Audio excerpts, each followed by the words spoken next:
fresh in my mind, the year is 1993. Matapos magsawa teacher ko sa elementary. Sinipa nila ako patungong high school. Bago na mga classmates ko, bago na schedule. First day of classes sa flag ceremony. Nakikinig sa desma ng Bone Thugs and Harmony.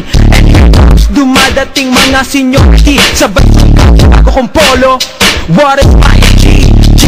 O gangsta, usong-uso sa eskwela, sa koridor at graffiti sa kubeta. Favorite subject, PE, recess. Pagpapala sa high school, legal mag-classes. Then malimot, wow, sa ibang sa high school unang nakascore. At pag may CCTV formation, feeling ko ay nasa hell. Buti na lang pag recitation, laging save by the bell. High school life, high school life, high school life, high school life, high school life, high school life, high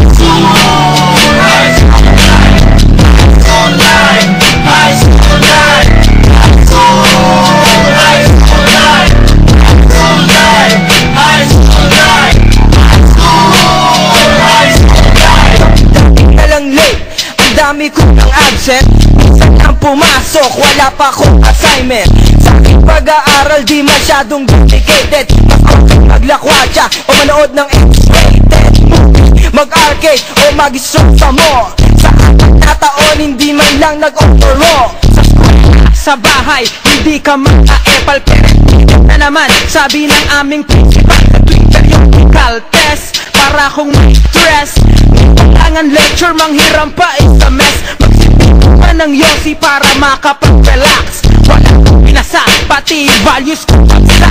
High school life, high school life, high school life, high school life, high school life, high school life, high school life, high school life, high school life, high school life, high school life, high school life, high school life. So kahit pa paano, umabot din ng 4th year.